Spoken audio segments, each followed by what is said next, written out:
No more secret lists shared amongst our staff and interns here at the Capitol about which legislators to avoid taking the elevator with. No more wink-wink jokes about which officials are the worst serial harassers.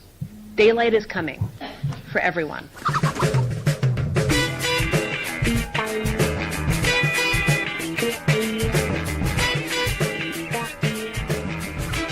It's Friday, December 15th, 2017. Welcome to Raging Chicken's Out to Coop podcast.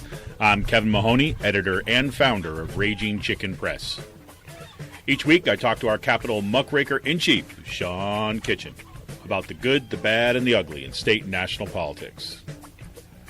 Roy Moore, you and the horse you rode in on. Tom Perez, chair of the DNC, still framing politics in Wall Street language, says he's bullish about Dems' chances taking back the Senate in the wake of Doug Jones' win in Alabama. Charles Barkley, very different take on things. Tax bill, it's a done deal. Or is it? Republicans with presidential hopes put on a good show to get minor adjustments to the bill. Go, little Marco, go. I'm betting they come around, after they get the spotlight for a couple days, increase their cultural capital, that's all. Chair of the FCC, Ajit Pai, drinks from his stupid big-ass Reese's mug after killing net neutrality on Thursday. And can we talk about his Daily Caller video? I didn't actually realize that we hired a 13-year-old to run the FCC. Disney's already positioning itself for a post-net neutrality landscape, buying a big chunk of 20th Century Fox. Delivery? There you go. I think it's time to start talking about the internet as a public asset. Maybe we should take a look at what they're doing down there in Chattanooga. I'm telling you, that's the model. We'll look at an article from Dissent on that one. And Paul Ryan wants women to live up to their potential and start having more kids. People. This is going to be the new economic challenge for America. People. Baby boomers are retiring. I did my part, but we need to have higher birth rates in this country. That's right. Paul Ryan did his part, everybody. Don't forget. You know what it's about. You know what it's about. Still going to need more people. Still going to need more people. Still going to need more people. Yes, that's right. Speaker of the House, Paul Ryan, folks. Women, do your job. Have more kids. And daylight is coming to the Harrisburg Capitol. That's according to State Representative Leanne Kruger-Branicki. Kruger-Branicki is part of a bipartisan group of women. We're there as part of a press conference to introduce a package of bills designed to go after a culture of harassment in the Capitol. And in an article this week, Jan Murphy of the Patriot News seems to be forecasting the coming storm of Me Too allegations in the state Capitol. Pittsburgh DSA does not endorse John Fetterman or any Democratic Party candidate seeking their support. Key part of that sentence is candidates seeking their support. What a difference a year makes for emerging left politics in the state. PA House passes SB 3, the 20-week abortion ban. Wolf promises a veto. Paycheck deception bills fail. And we'll have to wait until the Supreme Court decision to really gut union power. In today's last call, we bring back more space news. Woo! Yep, Sean brought back Voyager last week, and this week we've got space manufacturing, Elon Musk's car, and lunar bases. Woo-hoo! Kevin had an awesome lunch at Saucony Creek with pogo sticks, hoverboards, and misfit toys. More on that in a little bit.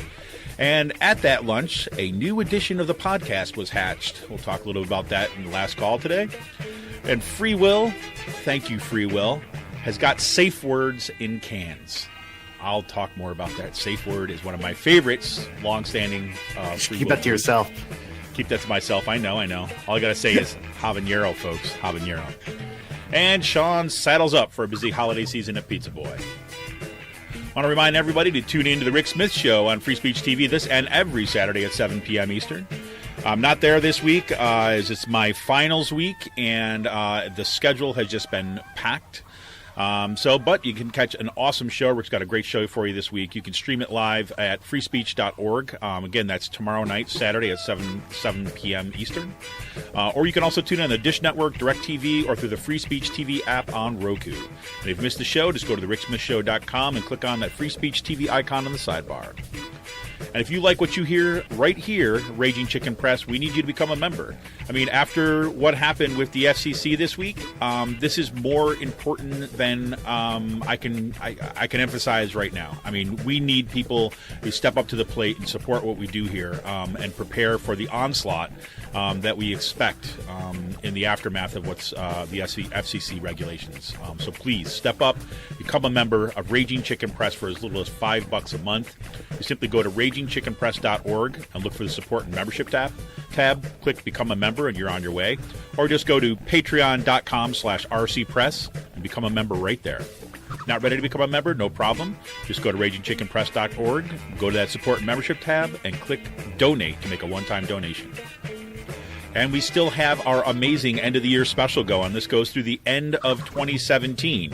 We've got 2 items for you, folks. If you join at the $10 a month level, we will send you a copy of Chris Robey's book, Breaking the Spell, A History of Anarchist Filmmakers, Videotape Guerrillas, and Digital Ninjas.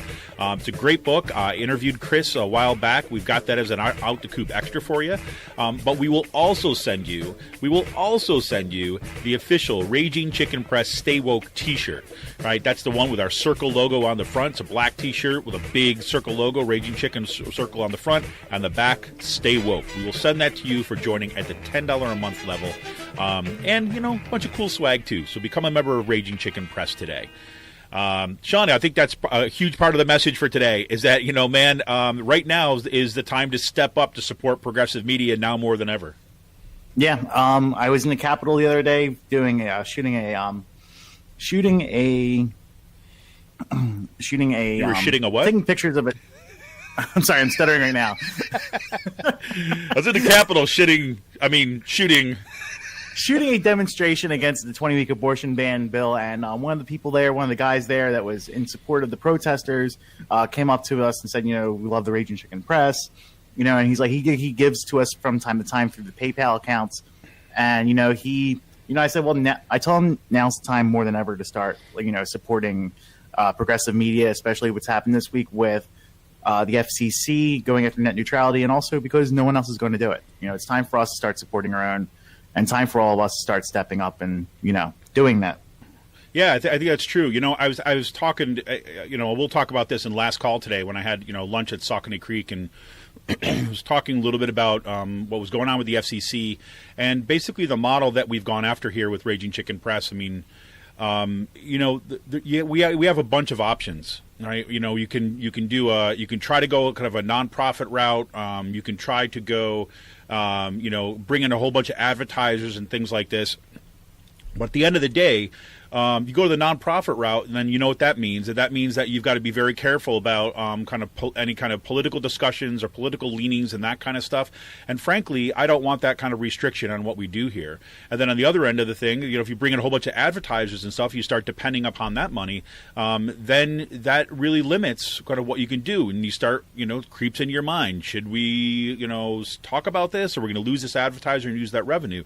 Instead, we've gone with a model that's basically saying, look, the problem is not like just Raging Chicken Press or something like this. It's about we need, as a progressive community in this state, to be building out our media infrastructure and to supporting our own message, right?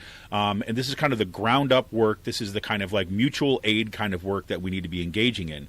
And I really think that's the only model going forward. It's not the perfect one, but it certainly is one that, then makes us accountable to our members and makes us accountable to the progressive community, not to some kind of advertiser, not to some angel investor, and certainly not to, to muzzle us when it comes to political discussions.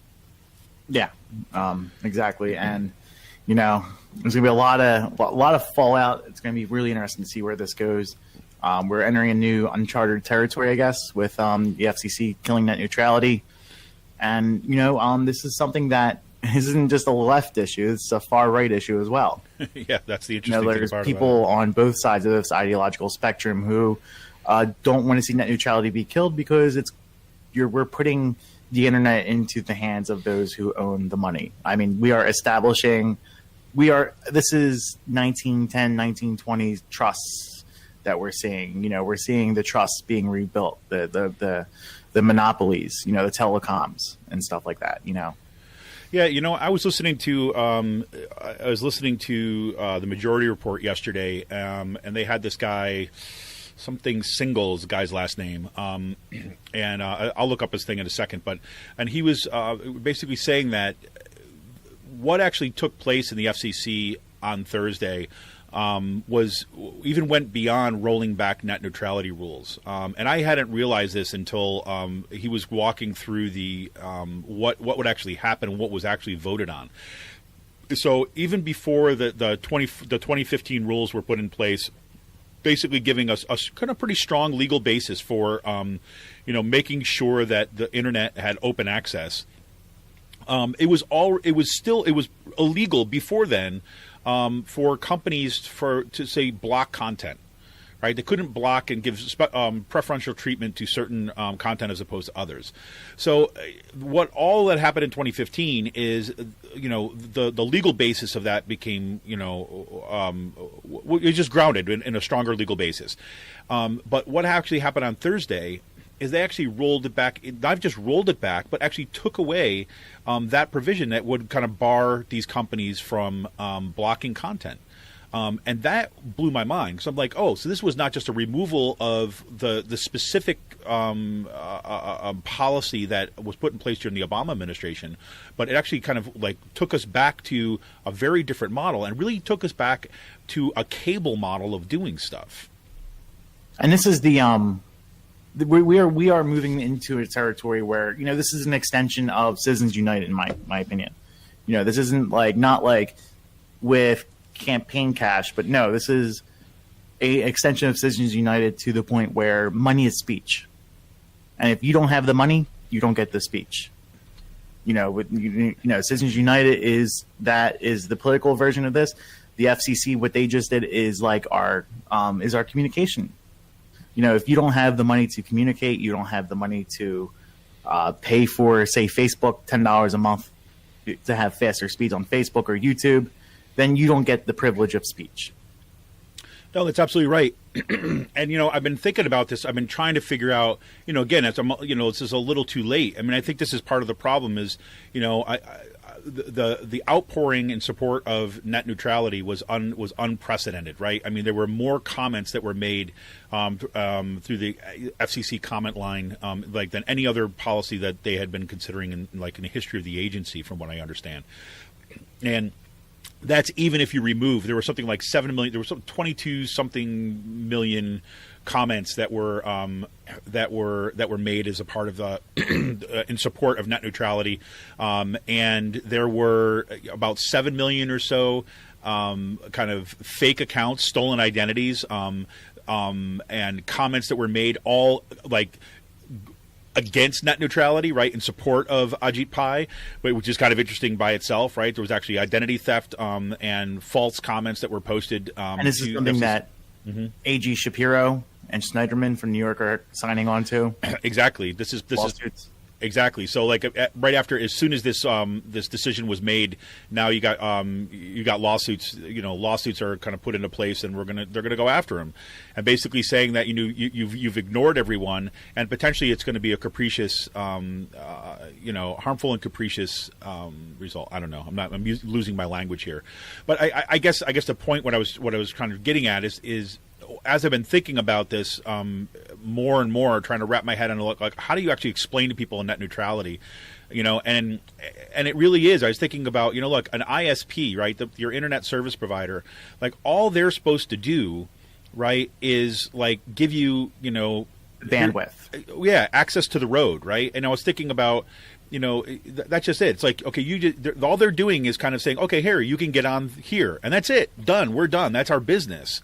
But then I was looking, I was kind of just reading back over some of the, the changes that have been taking place. And, as you start removing some of the regulations, and this is something the FCC started as soon as, Ajit Pai got into office, started kind of loosening some regulations or so on. And then Trump's administration has loosened some of the kind of ownership regulations and things like this. Because you think about it, it's not only do these people, kind of provide the service to give you access to the road, but now they're like determining what content is. And it's not just kind of like, hey, Facebook, you want to come on, you have to pay us this amount of money. But these companies also own like content. Right. So it's like, it's not just like here you have access to the road, but now we're going to control the kind of soup to nuts access here. When you have Xfinity with Comcast, you have access to their cable channels on TV and the movies they provide through their Xfinity internet packages. So now who's going to say that since they are providing those services, who are they to go after YouTube or Netflix or Hulu with this? Exactly. By slowing down, throttling their bandwidth, and then making you, the consumer, pay more for that product. Absolutely. I started thinking about it like this. Is like, imagine if you get on a highway, right? You have to pay the toll to get on the highway, and let's say, that there's no other way. You can walk, right? You can go around it, right? But if you want to get there in any reasonable amount of time, you got to get on a highway. And in order to get on the highway, you have to pay a toll. But then when you get on the toll, right? And if you want food, if you want gas, right? If you want kind of any other kinds of service while you're on that highway, you have to pay like this, whoever's there at the rest stops and stuff. And then the company who owns the tolls also now controls like in some cases owns the restaurants, right? Or if anybody you want particular kinds of services, right, they have to buy in there, and that company owns that. And then on top of that, you find out that freeway that you got on, that toll road, it allows you to go some places and not others. Right. So actually, if you want to get to, I don't know, Chattanooga, Tennessee, that's where I'd want to go at this point for the internet. If I want to go to Chattanooga, Tennessee, right, there might only be one toll road that goes there. So if I want to go to that place, guess what? I've got to go with that provider. If I want to go to someone else, I've got to go a different provider. And that limits our ability to actually, communicate and, just kind of engage in what the internet has been all about for so long. And one of the things, this is bad. One of the things I'm thinking about, we have in our notes about Disney and the Disney merger. Mm-hmm. For instance, we saw a couple weeks ago CVS Pharmacy and Aetna propose a merger. Right. This is after the CVS and I guess Rite Aid merger failed the previous year. Yep. So, instead of the two companies merging together, CVS is now going to get into the health insurance industry with this merger. And so now you have CVS controlling. I see more sort of mergers like that with, the internet and TV providers or internet, like certain internet, and like parceling out, like, if you're like owning the whole entire process, you own the wholesale, you own the distribution, and then you own the retail. Exactly. It'd be like this. It'd be like, so let's say CVS is successful in buying out, in the merger with Aetna and all this stuff. So now they've got the retail and they've got the insurance company. And then you can only imagine if you got one of the big pharma companies comes and then buys out CVS, right? And that's the kind of scope we're talking about. So not only you go to CVS, right? Okay, now CVS owns all those stores in that area, right? But if you want to kind of be able to kind of get access to that stuff and not have to drive 20 miles, right? You're going to have Aetna insurance, right? And if you go to the Aetna insurance, you're going to find out that, I don't know, whatever big pharma company just bought out CVS, they're going to be, you're going to get access to their drugs, right? And not the ones for their competition, or you maybe get access to them, but at a huge increase in cost. I mean, that's the kind of stuff we're talking about. Yeah. It's crazy. That Disney merger is something to me, right? Because they're buying out a huge chunk of 20th Century Fox. Fox is going to Rupert Murdoch is going to basically take Fox News and Fox, the sports stuff, and kind of break that off and kind of spin that off into a different company.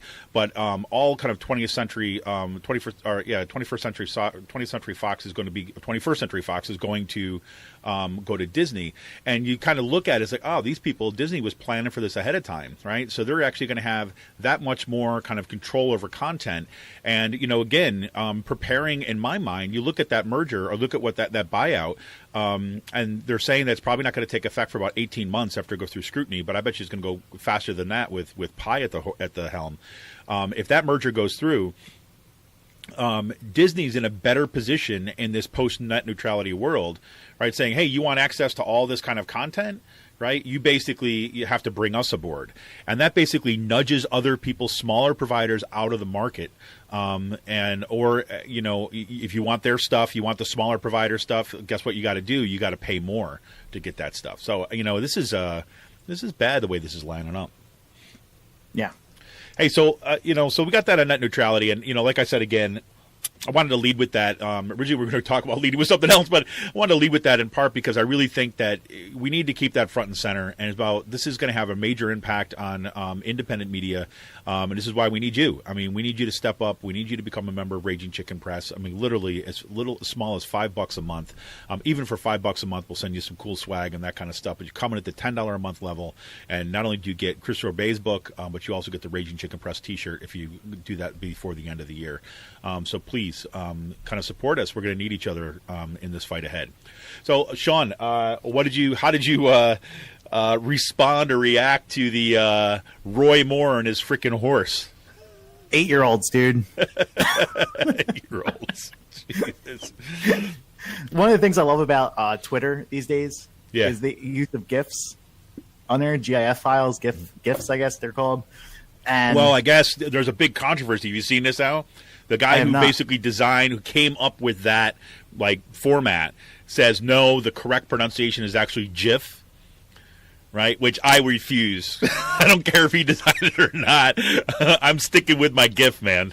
Yeah, so the GIF files, and basically you can put anything into Twitter now through Giphy and Jiffy and I guess other outlets. And one of the things that I did was shut off some tweets with from the Big Lebowski.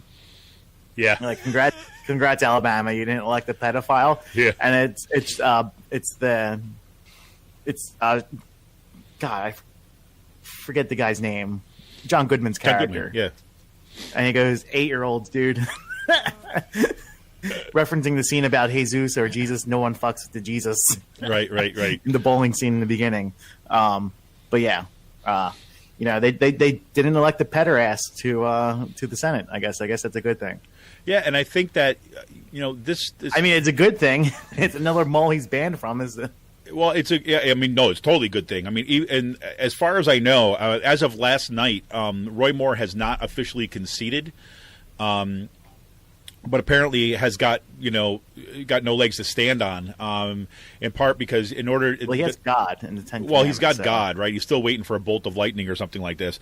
Well, apparently there was a conservative media outlet that actually called the race for Roy Moore. Then they've had to kind of purge their site of all their tweets and their posts and that kind of stuff. But he still claims, and now you've got Alex Jones out there spinning these right-wing conspiracies about how they bust in people from out of state in order to kind of and dead people were voting. The constant tropes that you always hear on the right about why they didn't win and that the devil has subverted God's work or this kind of garbage. I know Doug Jones would have won by a larger margin of victory if it wasn't for the blatant voter suppression that was going on beforehand. Well, that's just it, I think, and that was the big story, I think, coming out of the state is you look at the percentages is that white people voted, the majority of white people voted for the pedophile. Okay. Let's say that. And a large majority of white men voted for the pedophile, right? And white women. Well, no, but I'm saying a larger majority of white men, right? So you do exactly what you said. Yes, a majority of white women. But there were still a lot of white women who voted, 70-some% of white women voted for Roy Moore? No, it wasn't that high. It was, it wasn't that high. We'll have to pull it. With college-educated women, it was even higher? Yeah, so you had again, this is when people talk about kind of white supremacy, when people talk about that stuff, this is what they're talking about, right? This is how it divides down. There were white men and white women in Alabama who basically were willing. Give a fuck that the guy was a pedophile. Yeah, they were willing to put a pedophile into office, right? And some of the interviews that they conducted with some of the folks down there were just remarkable. Well, did you see the Vice interview from HBO with Frank Luntz? Yeah, that's exactly what I was thinking about. Yeah, go ahead. Well, back when my grandma was married, she was married at 14 and had a kid at 15. And, it was just a family tradition back then. I'm just like, oh my God. Like, these people are like, yes. Just because the age of consent is like 16 years old doesn't mean you can have sex with a 16-year-old. You know, there's that statutory rape is, you know, statutory rape. No, exactly. And not, there was like that one guy who said, it was not too long ago. Did you see that one guy comes? It was not too long ago when, if there was a 14-year-old, your 14-year-old daughter was getting the attention of a district attorney. I mean, that might be a good thing. I'm like, what? This is like back in the medieval times. You saw if your daughter's going through puberty and like, all right, time to get married. Like, we had a conversation with this about the bar the other day with like a couple of like friends from the local DSA chapter, and it's just like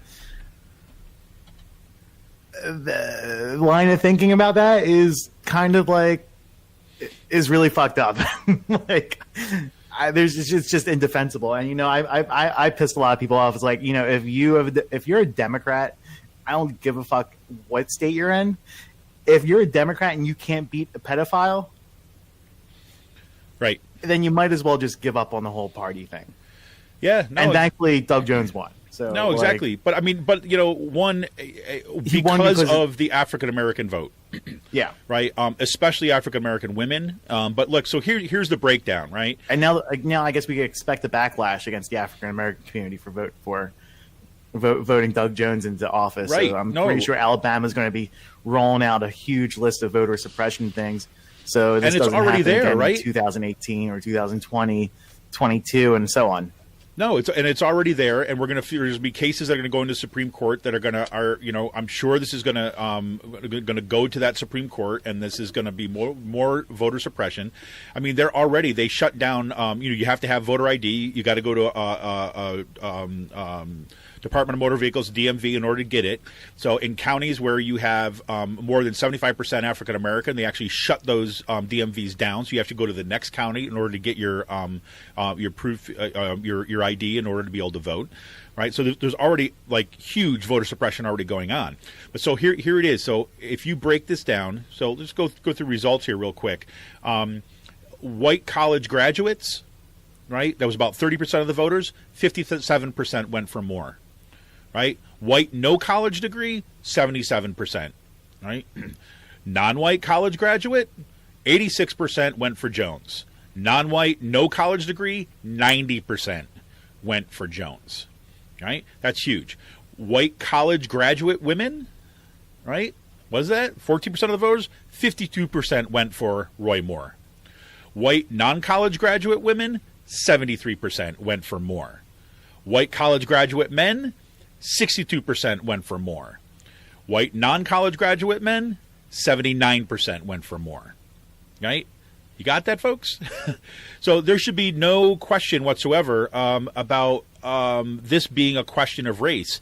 And if anybody wants to know what the hell happened in Alabama, how did that happen, it has everything to do with the African-American vote coming out to vote in the face of this kind of like really systemic voter suppression. I mean, and it was also like a few days that Roy Moore said America was great. Last time America was great is when we had slaves in the fucking country. Yeah. Like... I mean, these are folks that knew what was going on. So and this okay. So I'm watching the returns come in, right? And like, yeah, you and I are going back and forth. Right? I'm messaging like, okay, looks like here's where it's going. We'll see it's going to go. And so then whatever the results come in, I'm listening to some of the talk afterwards, and I'm watching MSNBC, and they've got Tom Perez comes on, right? They call him up by phone, and they basically say, what do you think? They ask him, what do you think in light of this win, right? In light of this win by Doug Jones, what do you think that means for the Democrats' chances in 2017 to take back the Senate, right? Good question, right? It's a big softball question, right? And he responds with, I'm bullish on the Democrats' chances in 2018, right? And I'm sitting there, I'm like, you've got to be freaking kidding me, right? You're going to use Wall Street language in order to talk about this election, right? And so I tweeted out, I'm like, Tom Perez says he's bullish, right? Then a pro tip, right? Don't use Wall Street language to frame politics, right? I mean, otherwise, this is like, Democrats not learning the lesson of like what actually mobilizes people. It is certainly not win, Wall and we're Street. going to spike their heads into the ground, and we're going to fucking do it. Like, even stuff like that. Yeah, we're going to go out there in 2018, and we're going to win. We're going to take back the House. We're going to take back the Senate, and we're going to do it by campaigning on these issues. Exactly. That's the message. Not I'm feeling bullish after it's some sort of like market move. Stock. No. And so I want to play this little bit because like Charles Barkley, right? Charles Barkley is from Alabama, right? And he was actually down there campaigning, kind of working on this stuff. And it's like Barkley has like found his political voice. So this is what the Democrats should be following. Here's Charles Barkley, right, being interviewed on CNN. And this is him basically saying what Tom Perez should have said. I'm just so proud of my state. They rose up today. Last question for you, Charles. What's your message for President Trump tonight? As an Alabamian, as somebody who helped deliver the state to Doug Jones, what do you want President Trump to take away from this evening? Well, this is a wake-up call for Democrats. Your Democrats, and I told Mr. Jones this, and I love Doug, they've taken the black vote and the poor vote for granted for a long time. It's time for them to get off their ass and start making life better for black folks and people who are poor. They've always had our votes, and they have abused our votes, and this is a wake-up call. We got it in a great position now, but this is a wake-up call for Democrats to do better for black people and poor white people. All right. There it is. Right? I love the fact that he's dished up a question and say, what's your message for Trump? And he's like, I could care less about Trump. He's like, this is the message for Democrats. And that should be the message. Yeah. No, we see this out here in central Pennsylvania and all. I mean, Thomas Frank said it, the Democrats were once the party of the working class. Yep. They're now the party of the professional class. That's right. That's right. We've been talking about this nonstop. So it's crazy, man. Well, good looking forward. And I do think that the mobilizing that took place there, once again, was good. And if you talk about the model of Alabama, is like number one, one of the things that made the difference, obviously, with African Americans coming out to vote, it also meant that there was actually material support, both in terms of organizational resources and monetary resources that were given to the campaign down there. And so instead of the Democrats throwing up their hands saying like, well, we never win in the South, so forget it, they actually put resources in there, and they put it in the right place. They didn't put it in like all the kind of big media blitz campaigns and stuff like this. They put it on the ground in the hands of those people that have been working those communities for generations. So kudos to the folks on the ground there. And, I'm glad Barkley came out with that message, because that's what we need to be doing. So one more thing before we kind of get into the break. We're still waiting on this tax bill. And it's been pretty interesting to see what's going on. I mean, the tax bill, of course, passed the Senate, and then now it is in reconciliation or committee or something like this. They have to reconcile the two bills, and they're planning on voting this. Trump wants this voted on before Christmas. That's the expectation. It's going to be voted on. And at the last minute, you got Rubio, and you got a couple other, Democrats. The guy from Utah, Mike Lee, coming out basically, wanting more corporate giveaways, but also want some cover to say that we're, there for working people. And it seems to me that this is nothing but a big show for Rubio and these other folks that are just going to trying to kind of increase their cultural capital so that they can make a presidential run, maybe even kind of try to primary Trump in 2020. But I don't know. That's my take on it, Sean. What do you think? I guess I haven't been following the tax bill. So, I mean,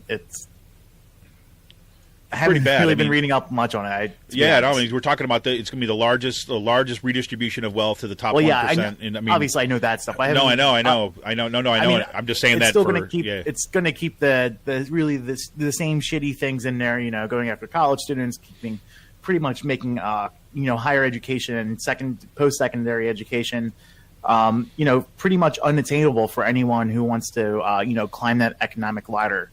What this bill is doing, people basically said it's creating two classes. It's basically saying the rich are separate from everyone else, which is what we've known for years. I mean, we've known this for decades now. I mean, but this tax bill is going to solidify that you have the rich and everyone else. Absolutely. So one of the things I just urge people to do is keep on calling your representatives, keep on calling your senators, and tell them to vote this tax bill down. Right. The only thing that is having any impact right now whatsoever is the pressure that is being put on legislators, on lawmakers by people in the streets, people occupying their offices, people crowding their phone lines and their fax machines and their email systems. That is the only thing that's making a difference. Right. Otherwise, this would have been a done deal. The very fact that Rubio and Mike Lee and these people who are ultra conservative right wing corporate hacks. Right, let's be absolutely clear about this. The fact that they feel that they can get a leg up by talking about the impact on working people, by saying that we need to adjust these things to give more resources back to children's health, right, or more resources back to people in communities or poor people. That is only there because people have been pushing back, right? The fact that they think they can make political capital out of it says that there has been some kind of effect. Don't know if that's going to be enough, but we got to push it.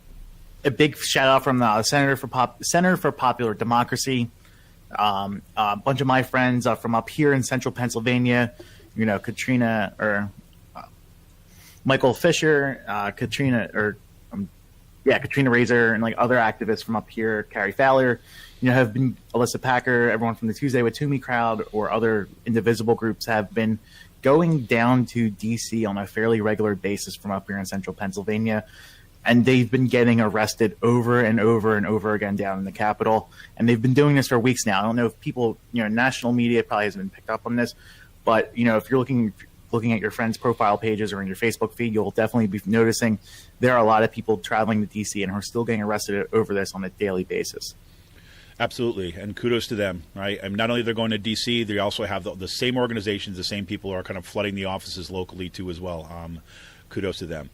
All right, this is Kevin Mahoney, editor and founder of Raging Chicken Press. We're going to take a quick break. I want to remind everybody once again, right, especially in this post-net neutrality world, we need you to become a member and support Raging Chicken Press, support independent media, homegrown, progressives, pull no punches, muckraking media right here in Pennsylvania. Become a member of Raging Chicken Press. Go right to our Patreon site at patreon.com/rcpress, or you can go to ragingchickenpress.org and click on support and membership tab and follow everything right there. This is Kevin Mahoney, editor and founder, Raging Chicken. We'll be right back.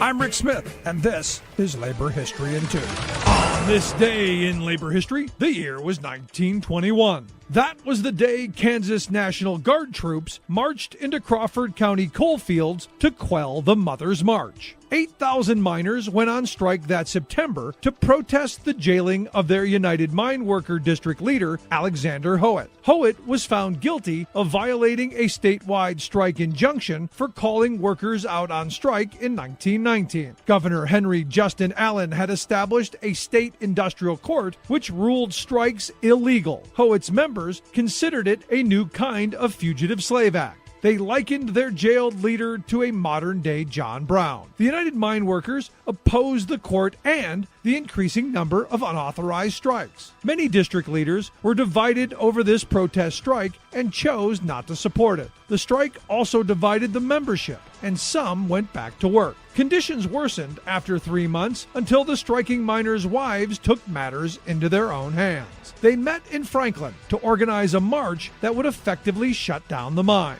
Their numbers grew from 500 that first day to over 4,000. According to Benjamin Guzin, for 3 days the women stormed area mines, obstructed traffic, and assaulted workers. When met with resistance, they threw red pepper at scab workers and overturned their lunch buckets, showering the miners with coffee and what had been intended as their midday meals. 4 companies of National Guard troops, including a machine gun division, arrived to stop the march and break the strike. The press derisively referred to the women as the Amazon Army. Many women were arrested, but mobilized their newly won voting power to unseat anti-labor politicians the next spring. As a result, the state's industrial court was ruled unconstitutional. Like what you hear? Check out more at laborhistoryin2.com.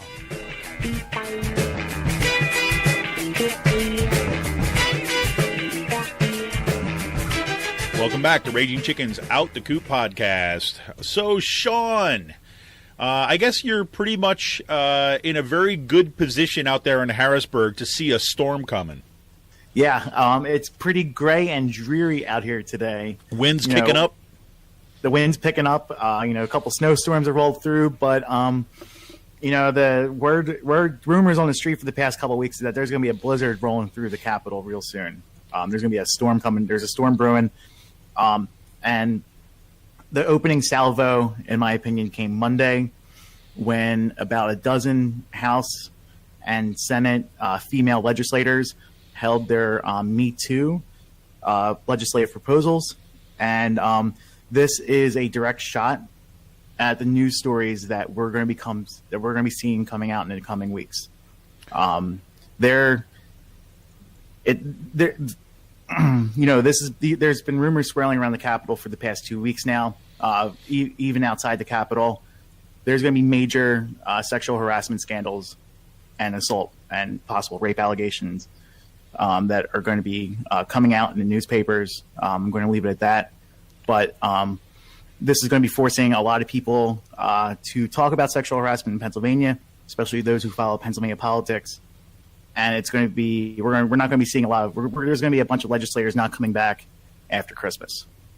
Yeah, so I mean, Sean and I we've been back and forth on this for a couple weeks now. Yeah, so this has been again at the level of informal discussions, and what Sean's been working out in the Capitol now for a while, kind of hearing rumblings of this too as well. And I think that one, you saw on Monday the Me Too legislation that was coming out, and things like, for example, one of the key ones is like to ban non-disclosure agreements, right, when it comes to sexual harassment settlements, right. So in other words, you can't just kind of if you're going to sexual harass somebody, right, you can't kind of settle this thing out and then having a non-disclosure agreement so that nobody knows about it, and then you get to have no basically penalty other than actual kind of having to pay out of your pocket to pay somebody some hush money. That's a nice piece of legislation, and that would also mean that there's going to be naming of names. Yes. So these bills are being spearheaded by State Senator Judy Schwank and House Representative Leanne Kruger Branicki. Kruger Branicki, she is out of the Delaware County area. Judy Schwank is out of the Kutztown area, Reading Berks County. Yep. And these bills are going to go after exactly what's going to be named, what's going to be brought up in these news stories. This is the type of thing where these stories have been worked on for the past couple of months now with major media outlets, and we are, basically it's like every day we're just waiting for these stories to drop. We played that clip in the intro today that was kind of Representative Kruger Branicki basically saying, making the announcement. I mean, this was the kind of, the major shot over the bow. Here it comes, right? Daylight is coming. Daylight is coming. That's pretty much all you need to know. There's, being in the newsroom, talking to legislators, talking to media people. This is something that is kind of interesting. The anticipation around this is interesting. We were hinting at it last week, but this is something that is encapsulating the whole entire talk of the city. If you are working inside state government or the political system itself. Right. And we've got, one of the things that we haven't talked any specifics about this, or even as much as we're talking about it right now, and part is out of respect for the journalists who actually have been doing all the work on this. And basically, the legislators, the women legislators who came out this week with their legislation, I think, there's the work in progress, right? And there's going. I think we're talking about it now in part because of Jan Murphy from the Patriot News. Basically, who knows what the backstory is here, but Jan Murphy basically wrote this piece that called "Me Too at PA Capitol?" ? Not yet, but stay tuned. Kind of echoing the daylight is coming stuff. And here's the beginning of this article, just to give people, if you're not familiar with what's going on, haven't heard us talking a little about some of this stuff. This is how Jan Murphy sets it up. So, moving about the state capitol on Wednesday, it was hard to escape conversations about who would be the first political figure felled by the Me Too movement here. Rumors ran rampant about whether it was this member or that top-level staffer who used their position of power to engage in sexual misconduct. It's not unlike a decade ago when people were being served with subpoenas in the Bonusgate investigation into lawmakers and staffers' use of public resources for political purposes. Back then, the gossip was about who was going to be indicted and who was going to spill the beans. These rumors likely flow from a series of sexual misconduct reports that have, in quick succession this fall, ended the careers of movie producers, actors, music moguls, congressmen, and famous chef, and a major media personality, name a few. Right, and this kind of goes on, and this is happening at state capitals across the country. And I think Murphy does a good job there of kind of contextualizing it, because it is and actually this is something that you tweeted out. Do we have a Me Too movement without the Women's March? I think that's an important thing to remind people of, that this has to do with the organizing and the mobilizing that has been going on, right, really, since last summer. Yeah. Earlier today, while we were getting ready for the show, Leanne Kruger-Branneke on her campaign Twitter account, basically said we need to interrogate the systems and beliefs that allow sexual harassment to fester. # no more portraying men who lose their jobs over this as victims of a movement. What was the economic, professional, personal cost to these women after they came forward? When she saw the story, she's quoting, it's a picture of a caption of the story. When she saw the story of Philadelphia Sheriff Jewel Williams using $30,000 in taxpayer money to settle a claim of sexual misconduct, she said that it was time for change. It's absolutely wrong and unfair, Kruger-Branneke said. This was in the Delco Times. Earlier this week, also, another story came out, ABC 27. Dennis Owens published a story that House Democrats have at least admitted to using 2 payouts, non-disclosure agreements within the past 10 years. The bills that Kruger-Branneke and others are introducing are attacking that specifically, the non-disclosure agreements, banning them. If you see Governor Wolf's Twitter account over the past couple of weeks, he's preparing for this. The administration's preparing for this by writing op-eds about sexual harassment, and start implementing a system of where people, or where they can report this. I was talking to a couple of friends, staffers. One thing I did not know: the staff, the House caucus staff, the Democratic caucuses, they are not unionized workers. Mm-hmm. Right.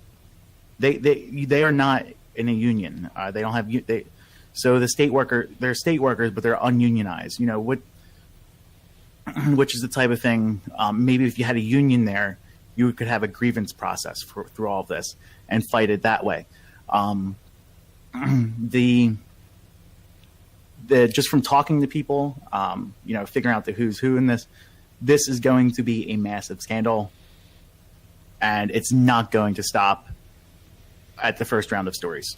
No, and I think that you can see the preparations already in that. There's 2 things I want to point out also about right about what you said about the preparations that are going on. So here's the 2 levels of it. In Jan Murphy's article too as well, she's talking about the Republican leaders. Now listen to this. This is quote, this is in the House Republican caucus. A Capitol source shared that a members-only meeting last week in which Majority Leader Dave Reed delivered a stern lecture about sexual harassment issues and implored them to check themselves and make sure that they weren't doing anything inappropriate.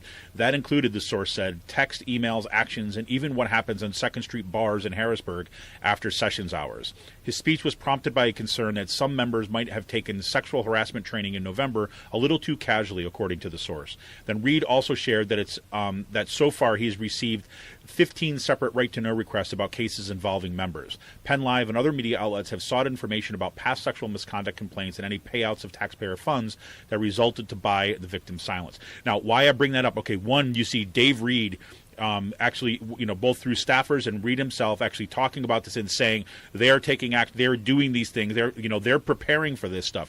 What is notably absent from this article has any statement from the Democratic caucus. That is especially a glaring absence in my mind, especially because, referencing the ABC7 report that you're talking about, where the Democratic caucus has basically admitted that they have actually used these non-disclosure agreements and had made payouts using taxpayer funds, right? So what's happening on the Democratic side of things, we can't quite say from the reporting yet, but I think that's something to keep an eye on. Yeah, definitely. I have to bite my tongue a lot on a lot of this. Don't want to scoop anyone stuff. No, yes, I want to be clear. I want to be clear about it too, as well. I'm not asking you to as well. I want to be. I want to saying there's one of the reasons why I'm kind of looking at kind of what we're seeing here. I just was reading Jan Murphy's stuff, right? Because usually when you get a report, you get a Capitol reporter, right? Jan Murphy is a solid Capitol reporter.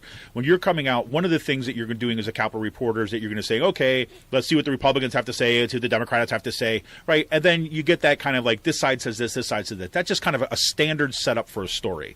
The fact that you only see Republicans being interviewed here, I do not think is a result of Jan Murphy kind of like, going after Republicans or showing a Republican bias in favor of Republicans. I just think it's an absence. And as we've seen across the country, when these stories finally break, it rarely comes down on party lines. I think it's also telling that when you have these women legislators that came out with these kind of anti-sexual harassment bills this week, it was all women who were behind this bill, right? And one of the things that was tweeted at the end of this that we put out, the women who brought this package of bills forward have received no word from either leaders in the caucuses, Republican or Democrat, that they will bring this stuff forward. Yep. There were a bunch of male legislators at that press conference. They were standing in the back of the room there to support the women, and this was a women-only event. But there were legislators there who signed on to it, who support them, and who have spoken out about this. It's going to be remarkable to see what happens at what's going to happen with these bills. These stories are going to be bad, right? Because my guess is that these bills goes forward. There's going to be people in that room, right, on the floor, that are going to be directly impacted by these laws if they go through. And so it's going to make a whole lot of people squirm. But sometimes you got to beat the bushes, No, there will be people affected by these bills in these caucuses. These stories are going to be bad. Brace yourself for them. This isn't going to be a garden variety of, people making inappropriate passes or comments at staffers. No, this is going to be really bad, really serious allegations that are coming forward.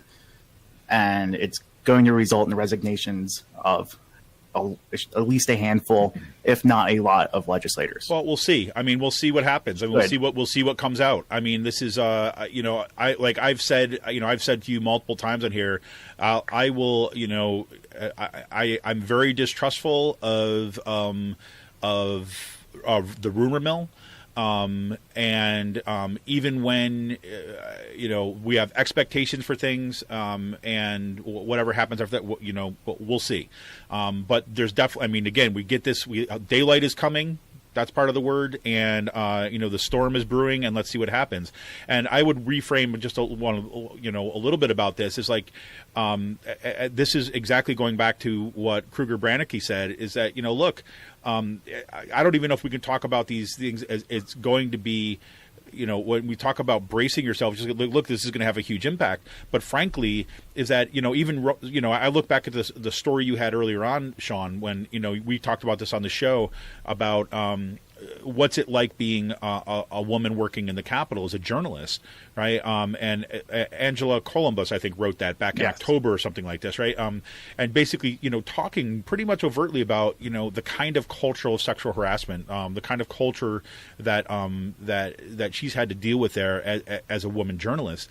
So I know there's things I've seen there. I hang out at these bars on 2nd Street afterwards. I know I've been upstairs at McGrath's. I've seen a Republican representative, hitting on a woman, continuing to make passes on a woman, trying to, smooth talk her with his like good old country boy drawl. Like, I've seen this stuff in action over the past few years. Is it a harassment? Have I witnessed? No, it's not harassment. It's a guy making a pass on a woman at the bar. But this is the culture that's up there. Yep. And this is, I've witnessed stuff, with a reporter being told to, all right, I'm done with you, or a state representative, a Democrat, speaking to a couple female staffers, hey, my ladies, in a creepy fat Albert kind of tone. Is that harassment? Right, exactly. Is that harassment? No, but it's extremely inappropriate. It's something I would never consider saying because I might get fired for that. Like, what I mean? But here the deal is like, it's not like, again, this is always the issue, right? And this is how these people, is that one specific instance. But, and again, what any of the Me Too stuff that has come to light basically points to two things. One, the individual kind of allegations, right? And then the broader culture. Right. So then the idea is that, okay, in this one specific instance, when this lawmaker says this particular thing, right, even if he's like drunk and hitting on a younger woman, right, it might be skeevy, it might be disgusting, but that one instance might not translate into sexual harassment. It's only when you put it in a context and say, no, this is pervasive. Right. So when I look at this, I'm this is where, I've been so impressed with, I didn't know a whole lot about Kruger Brannicky ahead of, before this.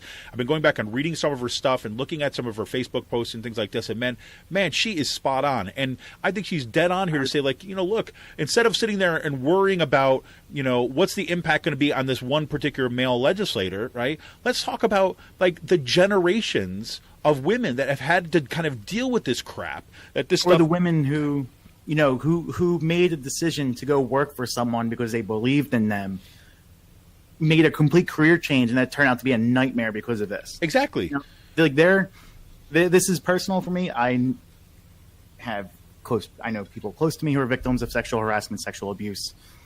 I have friends who are, I know people who might be dragged up into this from being in Harrisburg and stuff like this. And the only thing you gotta say is just believe the women that are coming forward. There you go. It's going to be ugly, and it's not going to be fun, but just believe the women that are coming forward and do what you can to help them out.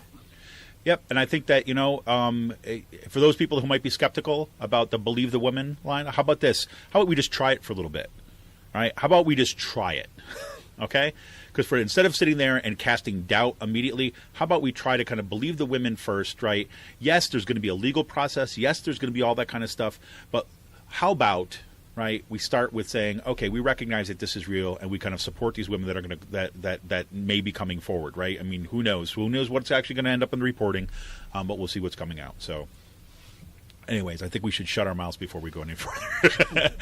But in a similar vein, you had this week also, Sean, you had some amazing pictures from the state capitol this week as part of some protests against SB3.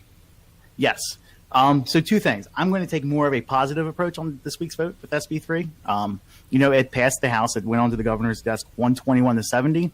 But I'm going to take a more positive approach to that. Let me just give me a couple seconds to bring up my notes for this. Yeah. But one of the things that, in response to this, was this vote. A bunch of women from the area, Katrina Razor, other activists from the Indivisible, all those other groups, were preparing for this. Last month, there was calls going out to start buying costumes, Handmaid's Tale costumes. And, as in preparation for this vote, they coordinated with State Rep Brian Sims. They went out, we went into Sims's office. They put the habits and gowns on and everything. And they walked through the Capitol dressed in Handmaid's Tales thing. And they stood up in the top of the gallery with their hands in a fist, in a raised fist. And also what else they did, they stood above the Republican offices. There's a picture of them looking down the hallway of the House chamber. Mm-hmm. And that's where, right above the Terzai's in Reed's office. And there was a great action just to see that silent action going through the Capitol.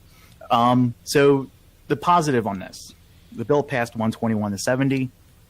But, 3 years ago when I came up to the Capitol, I remember getting into conversations with, House reporters who've been up there for 30 years. And basically they said anytime in abortion, a vote going after reproductive health care rights for women, going after abortion, restricting access to abortion, whether it's outright bans or going after the building codes that we saw a couple years ago in 2014, it is always passed with 135 to 150 votes, regardless of who was in power, regardless if it was a Democrat or Republican-controlled chamber. So, you pulled the last three major votes over the last three sessions. In 2013, 2014, you had Act 13, which became law. Governor Corbett signed it into law. That went after the building codes and effectively shut down a number of abortion clinics throughout the state because of this. It was a part of a national effort to go after abortion rights, by closing down, don't have the right term for it, but if you don't have a hallway that's 15 feet wide, you can't operate. If you're not like an actual license, or if you're not, basically if you went to a specialist, right, and to get your root canal taken out or to get your eyes worked on, which is how some of these clinics are.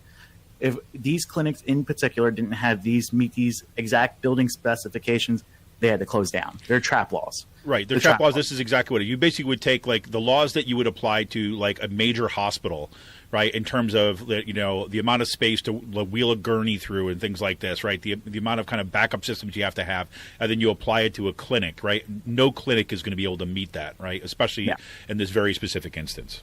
So in 2014, this bill became law. It passed the House 144 to 53, right? In 2016, you had House Bill 1948, which ended up stalling out in the Senate, which was Kathy Rapp's 20-week abortion ban, the same exact bill we just saw this week. That passed 132 to 65. This last vote, SB 3, which made to the governor's desk, probably it's already vetoed, most likely, 121 to 70. So in the past 3 years, you've seen close to over 23 votes get shaved off from the side voting for these restrictions. And that's a good thing. Yeah, you say when you talk about shaving off, you're talking about Democrats who were voting. Democrats and Republicans. So there's actually some Republicans that chose not to vote for it this time. So one Republican who was a yay last year became a nay this year. You had 10 Democrats. You had 9 Democrats. One retired. But you had 9 Democrats go from yes last year to no this year. And what that means is if the Republicans want to do this, they have now lost their threat of a veto override. Yep. 2/3 majority of forcing their way through. So if the Republicans now want to go after reproductive health in Pennsylvania, they can no longer rely on the veto override because they have lost over 20 representatives, mostly Democrats, to these bills. So, and let's be clear, is that the reason why they're losing it is not just because like the legislation has changed. It's only because like light has been shined on these folks and pressure has been put on them. The Women's March, the Indivisible, the stuff Planned Parenthood's been doing, Women's Law Center, all these other groups. So, well, I just remember even last year at PA's Progressive Summit, right? I mean, you and Seth Goldstein, our tech guy here at Raging Chicken Press, kind of worked on this project, basically listing all the Democrats who voted for. What's that? And shame them, right? And I think that, again, so you have that kind of thing. We were doing that stuff last year. You had the Women's March. You had, the Me Too folks. You had the Tuesday with Toomey folks. They like showing up in the office and putting pressure on them and saying you're going to be accountable for these votes. And look, I mean, they're politicians. And then eventually, if you have enough of organized opposition, not just kind of, one and done kind of stuff, but consistent organized opposition, you're going to have an impact. Perfect example. And what this does is that this I don't find, frankly, I find it to be bullshit that you have to vote to go after someone's right to reproductive health care in order to get reelected in those districts in the more conservative part of Pennsylvania. I find it to be complete. That's just bullshit. I think Bernie Sanders, Fetterman have both showed that if you actually campaign on a message, people will vote for you regardless of your choice, your stance on being pro-life or pro-choice. Yep. Great. There's only one problem though, Sean. I mean, What's you know, that? I don't know People how have you to think. work? No, Still going to need more people. no, and that's part of the problem. Still going to need more people. And we just need But- more people. Two of the people who continued to vote for this, regardless Still going to last need more time, people. was the House Whip, Minority Whip, Mike Hanna, and the second in command within the Democratic leadership, Joe Markosik. Yeah, well, I wouldn't be surprised if Hannah got the call. Got the call earlier this week, picked up the phone, Still going to need more people. and then he decided he just had to fall in line with Paul Ryan in order to kind of appease his manufactured audience and constituency when it comes. to One of these the people who issues. voted against this was Bill Kortz, who we videotaped walking out of a pro-life caucus back in February with the look of like, holy shit, what's this guy doing here with a camera? There you go. There you go. Well, kudos to all the people that have kept the pressure up and continue, and that Handmaid's Tale action in the Capitol this week was pretty. And you know what they're doing? They're making this more of a Incredible. partisan issue, less of a bipartisan issue. What, you know, what? Say what? They're making the activists have made this more of a partisan issue. Mm-hmm. They, I believe in purity. I believe that if you're going to vote for reproductive, you're going to vote for taking away someone's reproductive health care rights, then sorry, you don't belong in the party. There's no room for you here in the Democratic Party.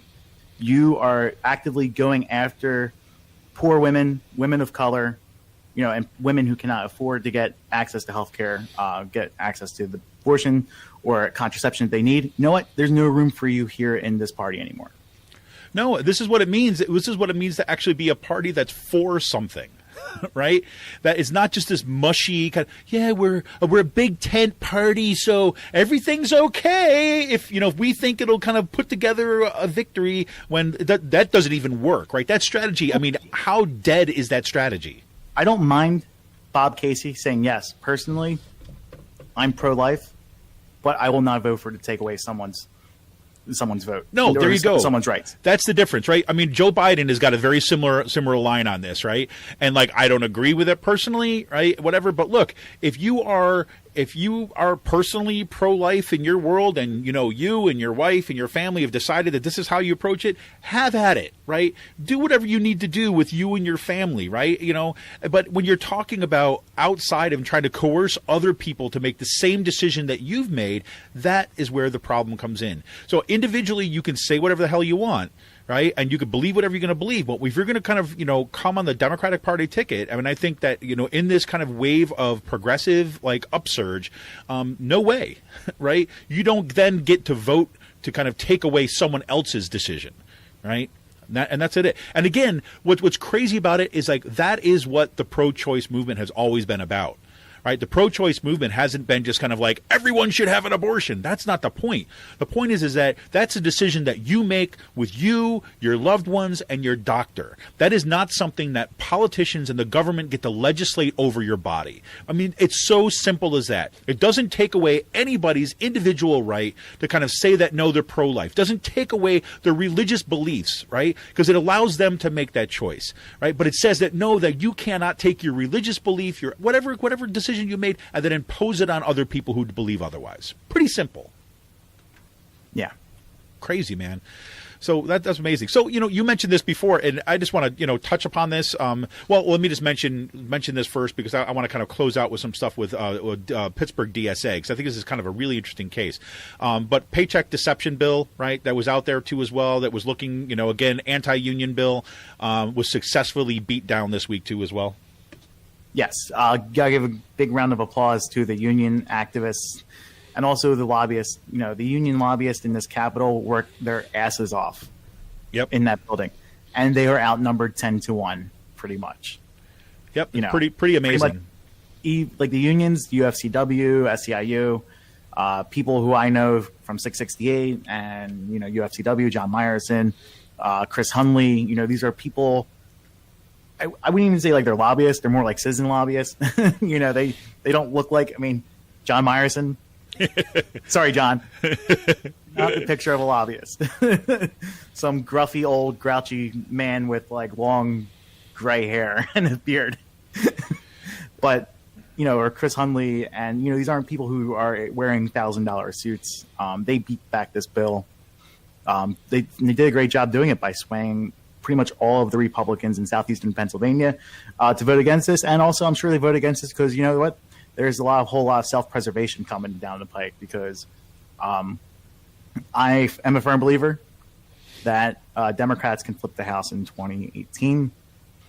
If they put the work in, you flip every single seat in southeastern PA to a Democrat. You are pretty much close to a split in the House. You have to pick up a few more extra seats, but you start flipping, conservative estimates, they want to flip like 10, 15 seats. I think 10 is easy to do. Yeah. So now here's the thing. I think I'm totally on board with what you said too as well about citizen lobbyists and things like this, like John Meyerson and so on. Also, we got to give kudos to it wasn't just the just the kind of lead people on this, is that union members came out too as well. So when we were talking about lobbying efforts and things like this, you had union members that came out too as well. Everyday people that are part of their union have come out to kind of push this stuff forward too as well. Yes. What were you going to say? I'm sorry. I forget. This is why Sean always interrupts, because he doesn't get it out right then. He just leaves his mind. Yeah. Exactly. It's like Red Bull. It has wings. Yeah, right. Exactly. There it goes. So I want to close out. You kind of like brought this to my attention this week, and I thought this was a really interesting story, is that there was the story that the Pittsburgh DSA, Democratic Socialists of America, right, did not endorse John Fetterman for his run of the district attorney. They did endorse two Democrats running against incumbents in the area. Right, they were area ones, right? Not for the statewide races, right? No. And I thought, so here's my one, I thought that was kind of interesting, like on its face, because Fetterman is probably the closest that we've seen in the state that has kind of run a Bernie Sanders kind of campaign, right, as a statewide campaign, and he shares a lot of values. He's a huge Bernie backer, and the fact that he was going to DSA, right, and looking for an endorsement, and the DSA didn't give it. That's kind of an interesting story, kind of there, but the bigger issue, right? The fact that there was an article in the Pittsburgh Post-Gazette, right, about DSA and about politicians coming to them to get their endorsement. That was just, I had to take a moment there and take it all in, right? I mean, it says it was 100 plus dues-paying members at 150 in the Pittsburgh DSA, right? And think about that for a second, folks. Think about that for like 2 years ago. Right, even last year, like 12 people in someone's basement. Yeah, and like vote to endorse. Oh yeah, good. Have fun with that. Yeah, can you imagine? Could you imagine being a politician last year, getting a letter from like a local like DSA chapter or an email, basically saying, "Hey, we're kind of looking to kind of talk to candidates and see if we're going to give them an endorsement." Right? What's the chances that any politician's even going to respond to the email? Right? Next to zero. And now you've got politicians that are actively seeking the endorsement of DSA. That's amazing. Yeah, and you know what? You know why? Because they come with a ground game. There you go. These are the people, your working family party members. These are your diehard activists who will vote in the primary. And not only will they vote, they will also knock on people's doors. So if you are Paul Costa or Dom Costa, which is the two House candidates, I would not be particularly thrilled about this, because you now have an army of people, diehard activists, progressives, Democrats, who will be knocking on doors in your district for the people running against you. And you know what? Yeah, you might have the machine, but guess what? DSA members have been picking up some good victories over the past year or so by just having that support. Well, and let's talk, we talked about this on the show kind of a while back too as well, because was it a month, maybe a couple of months ago now, DSA was basically rolling out their canvassing campaigns around single payer stuff, right? So they were kind of like training people in particular areas, like in particular regions. Philadelphia was one of them. The Philadelphia area was one of them, where they were training kind of DSA members how to do door-to-door campaigning, right? I mean, how to do the old, old style campaigning of actually getting out and talking to people, and with a message. And, they did it with single payer, right? Basically trying to build support around this kind of stuff. And that's the kind of message that they're starting to, bring to other areas of the state too as well. And they're not just kind of confined to the major metropolitan areas, right? That's the important thing. I just found out this past week too, I was thrilled to happen this, is that the Allentown right now has now got a check. Well, they're getting to the committee. point. Well, I'm sorry, what? An organizing committee. The organizing committee for DSA in Allentown, and like as people have heard me say 1,000 times over, the Lehigh Valley, I do believe is the future of Pennsylvania politics, progressive politics, if it gets organized. And we may actually be bringing on a writer from the Allentown area that's kind of been working with the Allentown DSA too as well. I have more news about that. And also, one of the people, one of the callers for the Majority Report, Michael Byer. Mm-hmm. Is one of the people, Mike from Pennsylvania. That's Mike from the Allentown area. He's one of the people that is trying to set up this, set this up. I think he might also help out with the East Penn Dem Club, right? Yep. I'm not sure, but he might be involved with that. But talking about this, here's one of the paragraphs in this Post-Gazette article that, again, we were just talking about the abortion issue, right? So why didn't they endorse Fetterman? Because Fetterman endorsed Paul Costa, and Paul Costa's taken controversial votes on, going after women's health care rights over the past few years. And this is what one of the articles, one of the paragraphs, Planned Parenthood rates Mr. Costa's support for abortion rights is mixed. That's better than some other Western Pennsylvania Democrats, but Mr. Costa has supported legislation opposed by abortion rights activists, including one in 2011 that imposed stringent new requirements on abortion providers. Yep. This is, this is a purity issue. And if, one of the things, you look at some of the things that DSA candidates said, yes, we are DSA members. This is not political party, but it's a quasi-political party where we stand for things. But they just look at the Democratic Party, the Democratic line on the ballot as just that, a ballot line. If you're not going to respond to us as a party, we're going to occupy your ballot spaces, and we're going to be running as candidates, and running on our own agenda. That's absolutely right. And I talked a little bit about this before. Is like the only thing that concerns me, about this, and part of it is look, I've been involved with left politics for a long, long time. Right. I remember in college, even before college, but in college in particular, seeing and being part of, I used to be part of Solidarity. Solidarity was kind of like, again, another nationwide. I was based out of Detroit, right? Had a very kind of labor-oriented socialist politics, right? Very kind of grassroots democratic and that kind of stuff. It really appealed to a whole bunch. It ticked a whole lot of boxes in my mind. It was one of the, it was very early on, was very much about trying to build out, work with kind of coalition, overtly, kind of explicitly feminist, anti-racist, right? All that kind of stuff. Anyways, and when on the inside of that and working with that organization for several years, and then encountering other socialist organizations that would come, particularly the ISO, International Socialist Organization, was always notorious on these grounds. And there were some great people that were part of them, but they would get really, really dogmatic on particular things, and to the point where, everything became about purity. Right. So everything became about, do you meet all these things personally? Right. And which organization is the most pure? And it ended up being like the left eating itself. Now, I don't see that's what's happening here. But that's, I think, something that should be part of what happens in the DSA going forward, right, is to kind of say, okay, look, and Shankar from Jacobin, right, when he talks about this, when he talks about what the position is on the left and what DSA is doing and kind of in terms of building a movement, there's that back and forth between, we've got our principles. This is kind of what we're going for, but then we also got a very practical situation that we need to engage. And so, again, I'm all for what kind of what they're doing, and I also just think that's the thing we got to watch for going forward. So I actually have a good DSA story about last week. Hang out at the bar, talking to some fellow journalists. Do you want to talk about that now, or maybe do that after the break? Either way, you can talk about it now, or you want to wait till after the break? Let's do it after the last call because it involves me drinking. So maybe we'll leave and open a beer for that segment. I don't know. We'll see. All right, let's do that. Well, cool. So, I mean, I just want everybody just really to soak that in.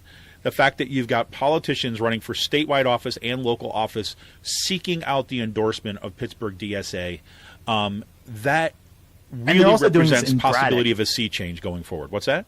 They're doing this in Braddock, Pennsylvania, which is like 20 or 30 miles outside of Pittsburgh. This isn't like in Pittsburgh itself. This is on the outer periphery of the Pittsburgh suburbs where, you have those abandoned steel mills, people left. And you know what? It's going to take a group like DSA to get the Democrats to start organizing again in those areas, the forgotten parts of Pennsylvania. And just remember, this is one of the reasons why I think that, we got to be careful about not wanting to get too much into the purity thing, right? Is because, frankly, right, if you're going to organize to win, there's one thing that you need. Still going to need more people. And that's all I got to say. This is Kevin Mahoney, editor and founder of Raging Chicken Press. We'll be back right after this break with Last Call.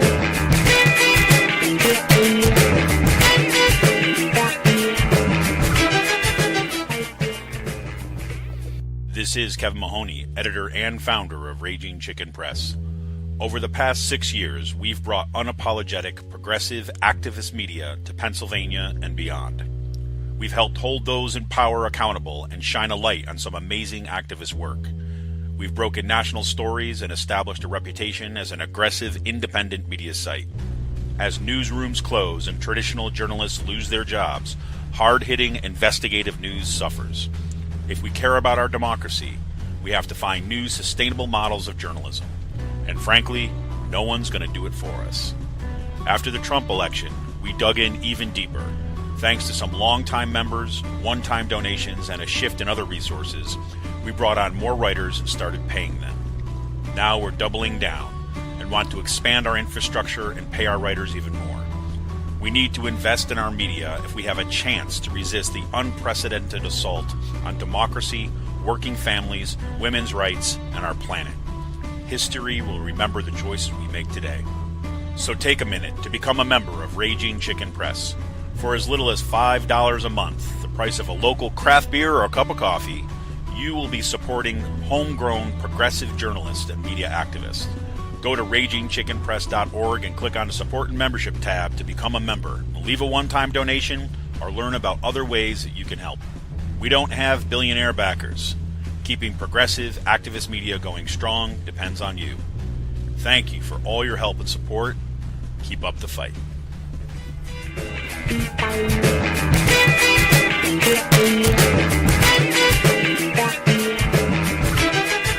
Welcome back, everybody. It's time for Last Call, where we do beer and space news. Sean, so before the break, right, before we kind of jump into space news, you were just about to break a story, major story, right? Major story. So let's hear the bar story. So Friday night, I'm hanging out. Some of the bartenders after work in the garage, drinking some beers and other stuff. And drinking some beers. And other things are going on. No vaping, though. What? No vaping, though. No, can't really divulge because it's a family show. Hi, Seth. So get back to my apartment like 1 a.m. Wanted to have a beer at the bar, but Midtown was closed, so I was still jonesing for that beer. So I went to Speakeasy, which is a Sturgis Speakeasy. It's like right across the street from the Capitol on the Midtown side. So you have like the Capitol Complex, North Office Building, Keystone Office Building, then Forster Street, which really divides downtown Harrisburg from Midtown. And right on Midtown, right there is a Sturgis Speakeasy at like 4th and Forster. And sitting there, had a beer, looked over, see a bunch of people, a bunch of people from a couple Penn Live reporters and WITF people were out drinking and, kind of just joining their conversation. He's like, oh, hey, how's it going? They didn't, we just started talking after they saw me at the bar.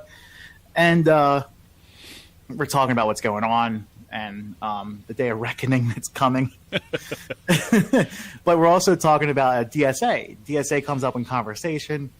And I explained, I am a DSA member. And they kind of looked at me like, oh, that's pretty cool. Really can't get involved in anything like that after, just because, you have to stay as neutral as possible and work in these positions. And so they start questioning me about like DSA, like, are you people really humans? Are you different? So like she's like, oh my God. I know one person's like, I know a DSA member, you know, blah blah blah. You're like, so are you like an anarchist? And so we just had like a really funny conversation. I hear you guys are grown, not born. Yeah, so I'm just like, so then with like I was like, so we were like, oh, are you like an anarchist then? Like, are DSA members all anarchists and shit like that? And I'm just like, no. I was like, there's a fundamental difference between an anarchist and a socialist. And, you know, I believe in power politics, 50 plus fucking 1 to get things done, and that's it. I'm not sitting here talking about consensus for 3 hours with no resolution to vote at the end of the night. It's 50 plus 1 democratic way of doing things, and that's it. And they just like talk to them about like some of the DSA stuff and how they're getting involved with politics and democratic politics across the state and the country. You know, it's pretty interesting. You know, it's actually like it was a fun conversation because they still don't have a grasp on what DSA really is, unless you're like you're involved with it, and then you're. But it was a nice.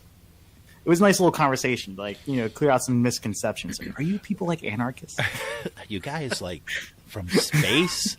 Which I guess is like one of the things we had, like a nice drunk conversation about. There you go. Many things. Just my little quick beer bar story. For the I'll week. tell you, you know, what's interesting is again, I've been thinking about this for whatever reason for quite a bit lately, just about this perspective, just getting older, right? About being able to kind of have a more significant like timeline of experience just to kind of measure things for myself, you know.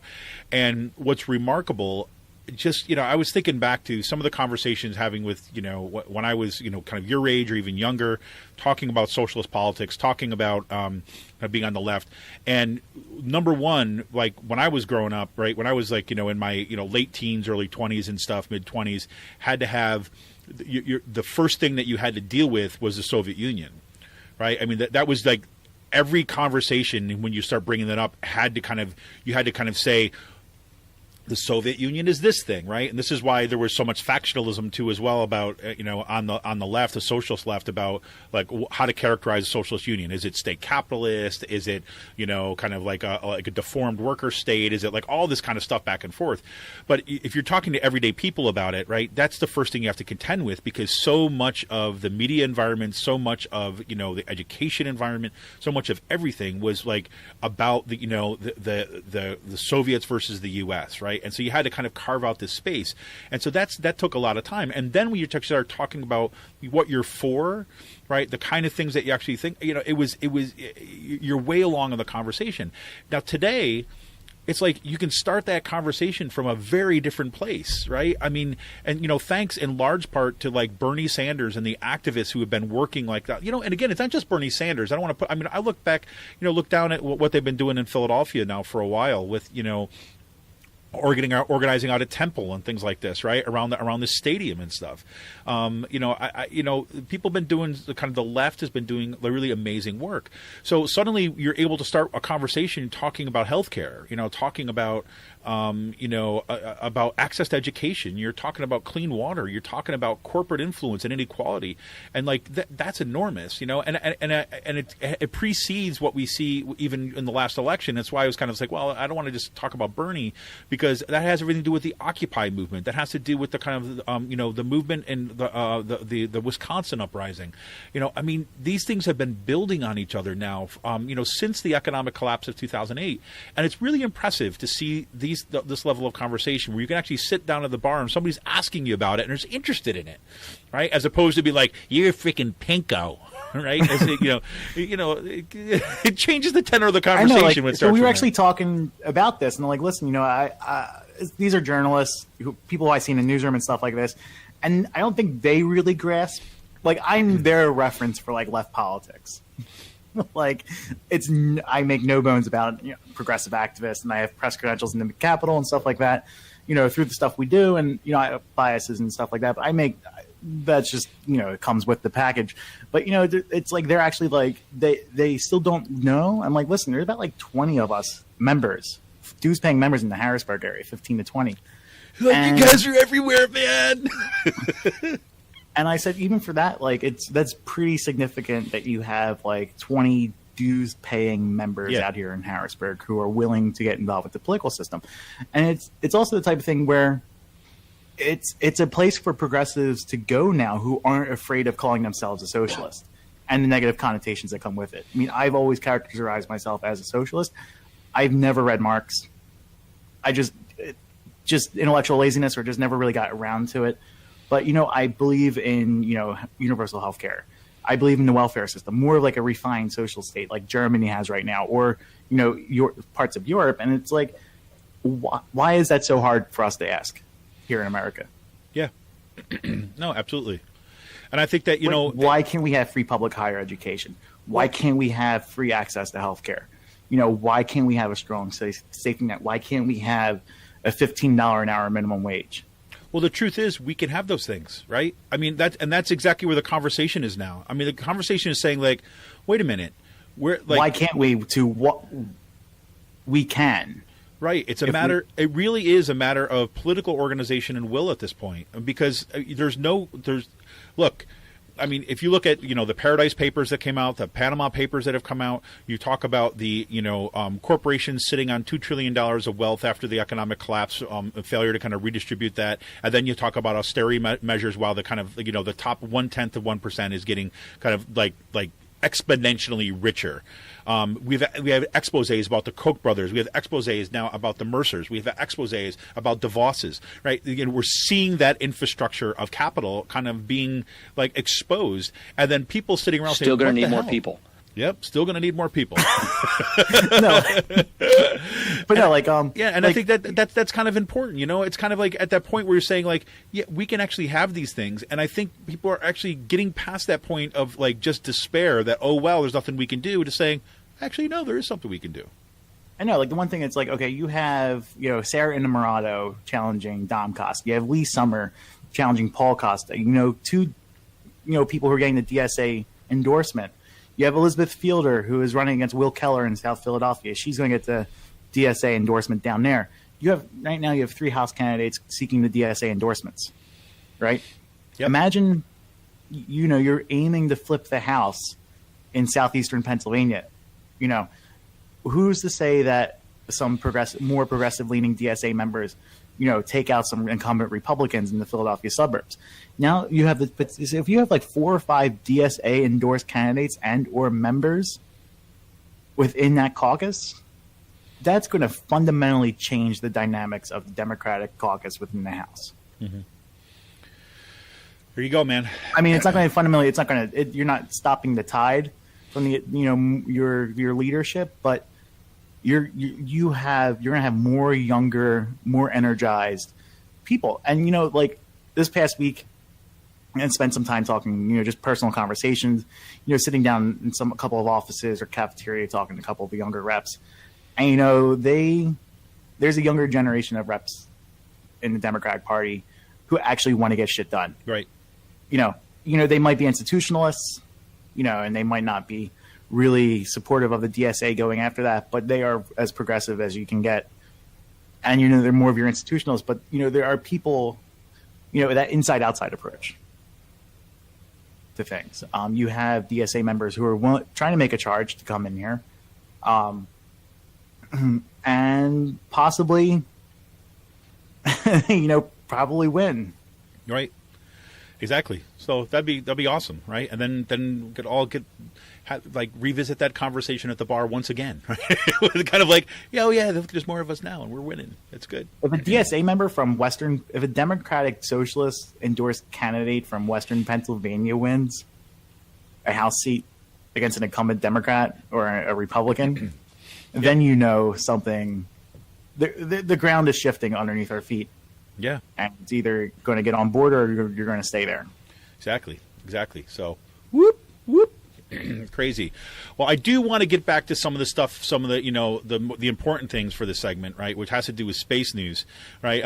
Because as we talked a little bit about last week, is that I've been a little slack on the space news because I was kind of bummed out that I could not get down to Houston for SpaceCom. But Sean did bring me back to my comfort zone to talk about space news. But what's been interesting for me about coming out of that that conference is place now, a bunch of news has come out since then that we've got to pay attention to. And I want to be clear, again, so they see this is not too far of a segue, right, from our last discussion there, because I think actually, everything that is going on right now in terms of like the kind of new kind of space moves, right, the new kind of expansion in space and all this kind of discussion has everything to do with what direction is capitalism going to be going.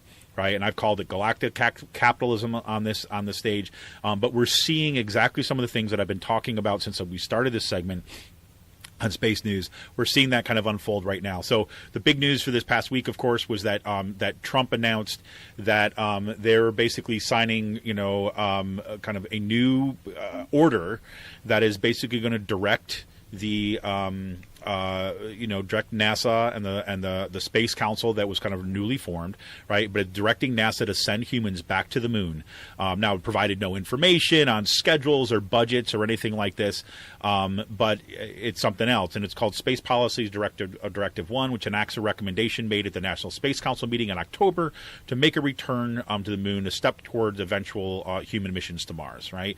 So the idea is that you begin to kind of establish kind of a permanent base on Mars, on the moon, and that will be a launching point also kind of off to Mars. Now, why this is important for a couple of things. This is some backstory here. So one, Mike Pence, as I've mentioned before on the show, that Mike Pence is a big kind of space guy, wants to go to the moon and all this other kinds of stuff.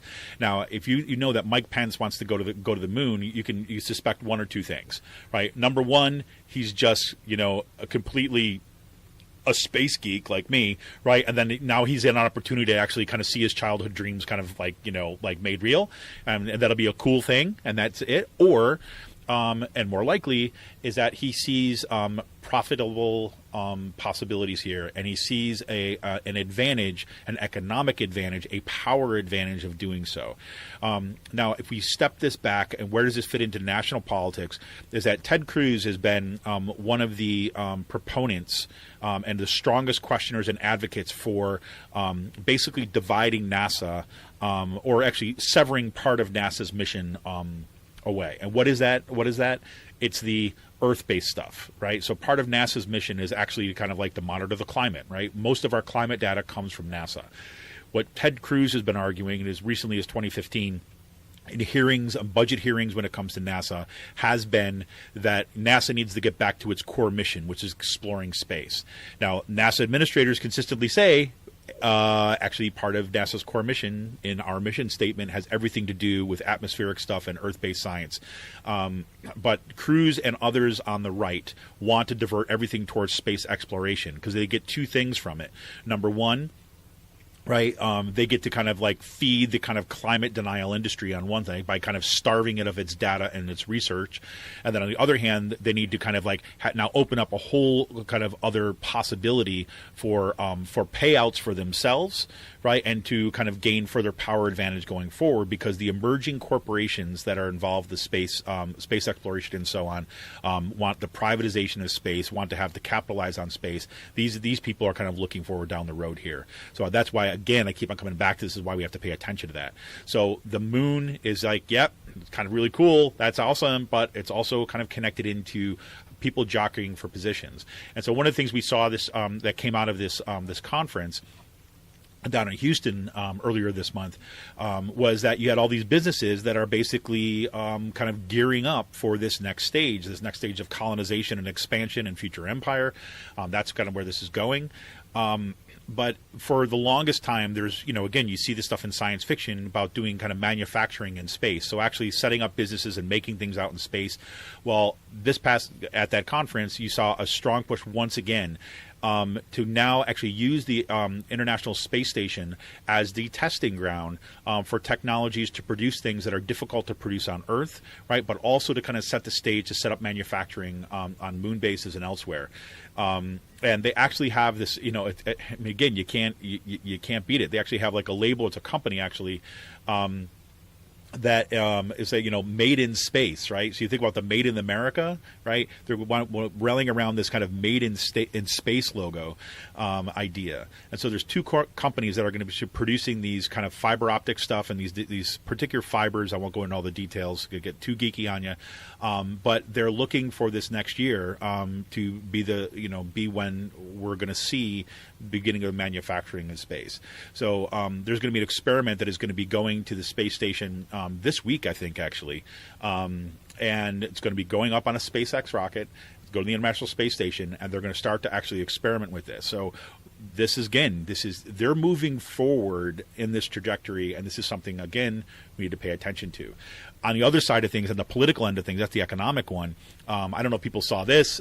This was just kind of like, first I thought it was kind of funny, but then I read this article from The Verge, which kind of reports on science and tech stuff. So Elon Musk is planning on sending his Tesla Roadster to Mars on the Falcon Heavy next year. Okay. That's good. As the Earth burns, at least there'll be a fucking Tesla on there. Well, on Mars. Exactly, There'll right? be one relic of humankind left after we all burn the planet. Exactly. And that's going to be a Tesla on Mars. Well, exactly. It's like, Musk initially said that he wanted to send his Roadster into Mars orbit, right? And that was kind of the original statement. Now he's clarified it since then, basically saying actually he's going to send it out to. It's not really going to Mars. It's going to like where Mars orbits around the sun. Right. So, in other words, it's really about testing this rocket and using a quote unquote dummy payload as order to do this. And he says, yes, it's a dummy payload, but then Musk comes out and says, but it's an exquisite dummy payload. What's that paradox of the teacup? The what? The teacup paradox. You ever hear that? No. All right. It's like this paradox, right? If I tell you there's a teacup floating around the Earth, but you can't see it, but I'm telling you it's there, is it actually there? That's like if a tree falls in the woods. It's the same thing. Yeah. Doesn't make a sound. But so if I tell you there's a Tesla orbiting around Mars, but you can't see it, is it actually there? There you go. Well, but look, they're going to do it, right? I guarantee you, they're going to do this. Now, okay, why does this matter, right? One, it's just kind of like, oh God, here you go, rich guys sending cars to space because it's going to be cool, and now they're sending their car to space, right? Just kind of so much you can do with that alone. But what I wanted to kind of draw attention to here is that why this becomes an issue is because there are actual kind of global agreements about this kind of outer space treaty. Yes, there is a 50-year-old document, an outer space treaty, that dictates the guidelines for what countries can and cannot do in space, right? And the U.S. is ultimately responsible for the U.S. commercial space companies adhering to the treaty, according to The Verge, right? Now, basically what this means is that people began being concerned about, okay, we send things up to space, what kind of impact can we have on other planets and other celestial bodies, right? Very much, since we can't seem to kind of like get our own house in order, we're going to start worrying about what kind of damage can we do to other planets and stuff. So that's what they did. And so the concern is if you send something in orbit like this and just do it because you can, because you're a space company, right, and you want to do it, and you've got all the money in the world to do it, you could potentially be in violation of this treaty. The problem is that, the regulations, people are not really paying a whole lot of attention to this stuff. So the regulations there's big questions about, can these people, right? SpaceX, right? We just saw Blue Origin, which is owned by what's his face, Jeff Bezos from Amazon. Blue Origin just launched a rocket. They're planning on starting space tourism pretty soon. They have a capsule that has the biggest windows that's ever been on a capsule. They can shoot people up in space, have them orbit a little bit, and come back down. Right? They're just doing that. So they're doing all this stuff, but there's real questions that people are trying to chime in. Hey, we actually have treaties and laws and regulations that govern this stuff, but you guys are just doing it anyways. And I think what people have been doing, like Pence and all this stuff, people in our government, right, who are kind of not following this stuff like closely, are just overrun by the quote unquote coolness of the space stuff, right? Without the sufficient thinking through of how we actually are going to go to space. Who is going to own these things? There's been quiet pushbacks about kind of like, there's been bans on anybody being able to own a celestial object. There's been pushbacks against that. And, these are mega corporations, billion, trillion-dollar corporations in some cases, that are, in some cases, they're military operators too as well, that are looking to change those regulations. So we're going to keep an eye on that. So Musk's car, his roadster, his Martian roadster, and I bet it's going to be red too as well. That'd be my bet, right? Martian red. Yeah, I mean, so we're going to follow this. So he wants to do it. He wants to do it next year. So we'll see if his car makes it out there. So that's my space news for the week, Sean. Back to galactic capitalism. I have decided over after I finish out the semester, the next couple days, I'm going to start actually kind of writing for Raging Chicken on galactic capital stuff because I want to do it. So there you go. Everyone needs to start somewhere. Yep, everyone needs to start somewhere. And because, damn it, if I want to go to that damn conference, I got to show that I can write for a trade publication. Because otherwise, they're not going to give me my media credentials, the bastards. But whatever. So yeah. So there you have it. So any kind of beer news, or what's it like as the holidays approach out of the Pizza Boy? We got some stuff coming up. It's going to be fun. Can't really say. But we do have a really nice IPA out right now called Hazelton Native. And the owner and a couple of the people who work there are from Hazelton. So that Hazelton pride runs deep at Pizza Boy. Uh-huh. And Hazelton Native, it's a cloudier IPA, more of somewhat of a merge between a New England style and a West Coast IPA, which is really nice. Yeah, I know. Fun fact about Hazelton. Yeah. Do you know it's actually misspelled? The correct spelling of Hazelton is the misspelling of Hazel. So instead of Hazel, it's actually Hazle. Oh, really? Yes. That's good. And what happened was, listening to this, supposedly like the lady and like the secretary of the office, when they were establishing the name of the town, misspelt the word on the document. And as all like the stone was going up, everyone followed what was spelled on the paper. That's awesome. So it's spelled Hazelton like Hazelton, but if you see it's the actual spelling Hazleton. So it's a little bit of Hazelton history. There you go. I'm throwing out there for the podcast. All right, there you have it, man. Hazelton, everybody. Like, little fun fact that you don't know that you can use at the bar for your next thing. So I've got some cool beer news. One, this is, my own little hobby horse here is, like I mentioned in the intro, Free Will Brewing just 2 days ago released their safe word, right, in cans, right? I've been so freaking psyched when I heard this was going to happen. It's an Imperial IPA with mango and habanero. Comes in at 10.4, right, and they're releasing 4 packs of 16-ounce cans. I remember when Free Will was still like in the basement, right, of where they are now, right, when you had this kind of like semi-damp floor, right, and a few tables. The barber chair down there? Yeah. It's like and you had to walk down this rickety concrete stairs to get into the basement. This is one of the early ones I had. I mean, what is safe word? It's like a mango habanero. I'm like, oh, I'll try that. And I was hooked from the get-go. What makes this, in my mind, is like why it's been so good, and I hope it translates to the can. It's the kind of thing is, you can do really wrong things with hot peppers and beer. I mean, some people just hate it to begin with, but yeah, Sean being one of them, yeah. But what's awesome about Safe Word is that it's like your first sip of it, right? As you're drinking it, you really get that mango IPA up front, really hoppy IPA. And then it slowly gives way to the burn of the habanero. And you taste both, right? So some people who do hot peppers and beer wrong, in my view, is like all you do from the first sip, all you taste is the hot pepper, and that's a novelty act.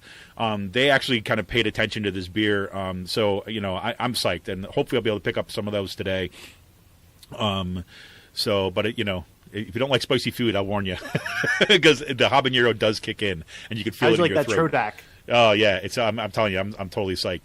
The other thing is, this was cool. I'll use this as an opportunity to kind of preview a little bit of something that's coming up for the new year. So on Wednesday of this week, it's kind of like midweek of grading and stuff, and it needed a break, and so I decided to meet with my friend Colleen, who's just doing some amazing work. And next week I'll have a little bit more to say about it. She does amazing work with food, right, and organizing, and she's probably one of the smartest people I've ever met in my life, right? I mean, she's just awesome. She used to be our office manager at Abscuff and Kutztown. She's just awesome. So she's doing a lot of stuff right now with food and kind of local sustainable farming and things like this. So anyways, she and I were meeting up to kind of talk a little bit about kind of doing some stuff with her work. And so we met at Saucony Creek Brewery in Kutztown. And first of all, if you guys haven't been to Saucony Creek, even if you're, even if you're a hater out there, right, you're saying, I'm not like a super fan, whatever. Their food there is unbelievable. I mean, every single thing. I mean, Colleen had this.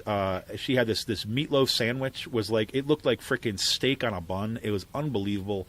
And they make their own ketchup. They make their own horseradish sauce for their fries. It's incredible. They cut their own fries. I had these shrimp tacos, right, which were freaking Thai spice chili, amazing. And so the food alone is like to go for. But then I got to sample a bunch of things I wanted to sample for a while. And one, they had this Land of the Misfit Toys, right? It's a dark ale. It was aged for 12 months in French oak red wine barrels, right? Conditioned with a blend of wild yeast and comes in at 8.5. That was delicious. I was thrilled with that. So that's where the Land of Misfits Toys comes from. Then I also got to sample. I just did small pours of it, whatever. But another one is called Unicorns on Hoverboards, which was fantastic, right? Unicorns on Hoverboards. What was interesting about that one? It had, it got citra hops and milk lactose in it, so it had a little bit of sweetness in it, which was really nice. It was a lot creamier than I thought it was going to be when I was first kind of, taking a sip of it. So that one was really good. And what was the other one I had too as well? Unicorns on Pogo Sticks, eating jelly donuts, right? Was the other one. Also awesome. So, they've got some really great beers out there for the holidays. If you're kind of in the Kutztown area, do go check them out. Some really, really good stuff. I'll tell you one thing. I am looking forward to coming home in the next couple weeks for Christmas, and can't wait to get my Forest and Maine fix in. Yeah. So I guess you were down there for Thanksgiving, right? I didn't get to make it to Forest and Maine. So. Oh, I thought you went one day. No, I didn't. Oh my God, I can't even believe it. So we've got Sean's been about like 6 months, 7 months since I've been there. Oh my God, you gotta block off some time in your calendar for that. Yeah, definitely. I will. I know Reed Stever from doing a lot of like Marshall Harrisburg stuff up there in Harrisburg, lobbying work with like other groups, Justice Democrats or the Wolfpack. We're gonna be meeting up, grabbing some beers, and hopefully we're gonna be hitting up Forest and Maine one day when I'm home. Well, I'll tell you what. So let me know when you're going to go down and meet him. I'll see if I can kind of join you guys for a little bit, because I've never been to Forest, Maine. Right, would love to hang out with Reed. It's long. It's this has been. I mean, you've been telling me I got to go there for the longest time. So it'd be cool even if I could only just pop in for a little bit. And the funny thing is, when I Reed introduced me to someone. He's like, "This is Sean Kitchen. You gotta listen to their podcast, Out They Co, especially with the last call." so Reed, we know you listen to it straight through. Glad you love it, and it occupies your train ride out to Harrisburg. Way to go, man. So Reed, so stay on me on that too, Reed. So I'd love to kind of meet up. That'd be a fun meetup, and we'll see. The other couple of things I want to just kind of put on people's radar, kind of coming up, is that one of the things that Sean and I talked about doing before. was one of those things I just didn't have time to do. Is like, we're going to start doing some in the new year, doing some hangouts, group hangouts with members, so that we can just can be up, and also just some periodic meetups, right? We're going to be doing a meetup in February at the PA Progressive Summit in Harrisburg. That we do every year. We'll put out a call again for that. Let you know where we're going to be, when we're going to be, that kind of stuff. But it'd be kind of cool to do some things when it's not just around a major event, but just in different areas around the state. So we'll look for that, and we'll keep you posted on that too as well. The other thing I wanted to, this will bring us back to lunch at Saucony Creek with Colleen. Like I said, Colleen does some amazing stuff with her. I'm gonna put a link to. I'm just spacing the name of her blog right now.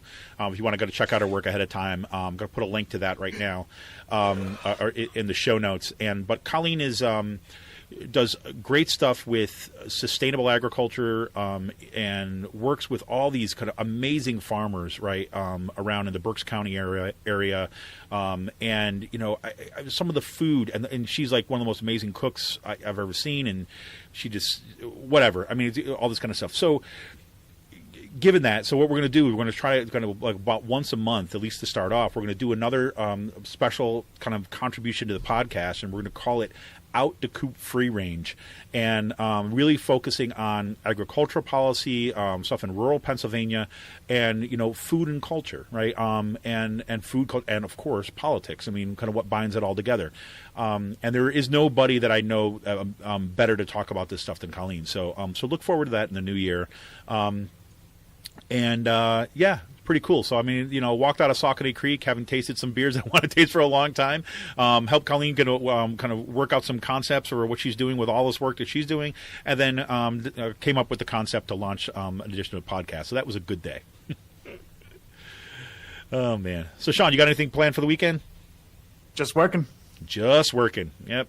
Me got to fix some lights outside. I put all these lights up on my house, and now frickin' one of the strands, whatever, doesn't work. So I got to do some of that. Get ready for the holidays, do some cleaning, but most importantly, finish up my grading so that I can be free. So, anyways, with that, anything else to the good of the order, Sean? That's it. All right, that's it. All right.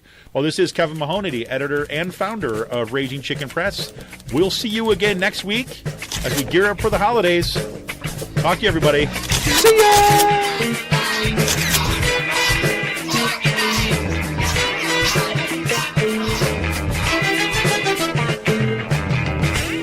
No more secret lists shared amongst our staff and interns here at the Capitol about which legislators to avoid taking the elevator with. No more wink-wink jokes about which officials are the worst serial harassers. Daylight is coming for everyone.